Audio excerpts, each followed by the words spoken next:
আসসালামু আলাইকুম প্রিয় দর্শক। ফাইনাল খেলার আগে আরো একটা ফাইনাল দেখলো আর্জেন্টাইন সমর্থকরা। অনেকেই ভাবছিল আজকে আর্জেন্টিনা হেরে যাবে। কারণ কেপ ভার্দে যে খেলা খেলছে, এই কেপ ভার্দেকে আজ পর্যন্ত এই বিশ্বকাপে কেউ হারাতে পারে নাই। স্পেনের মতো দলও পারে নাই, উরুগুয়েও পারে নাই, সৌদি আরবও পারে নাই। সো গানার একজন তান্ত্রিক বলেছিলেন আজ কেপ ভার্দে জিতবে আর আর্জেন্টিনা নকআউট থেকে বাদ হয়ে যাবে। কিন্তু তার সেই ভবিষ্যৎবাণী মিথ্যা করে দিলেন লিওনেল মেসি। ৩-২ জয় পেয়েছে আর্জেন্টিনা। আর কেপ ভার্দেকে ধন্যবাদ দেওয়া যায়।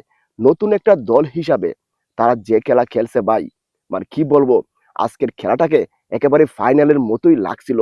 কারণ কেপ ভার্দের যে গোলরক্ষক বুজিনহা, সে অসাধারণ। ৪৯ বার বলটাকে স্পর্শ করেছে।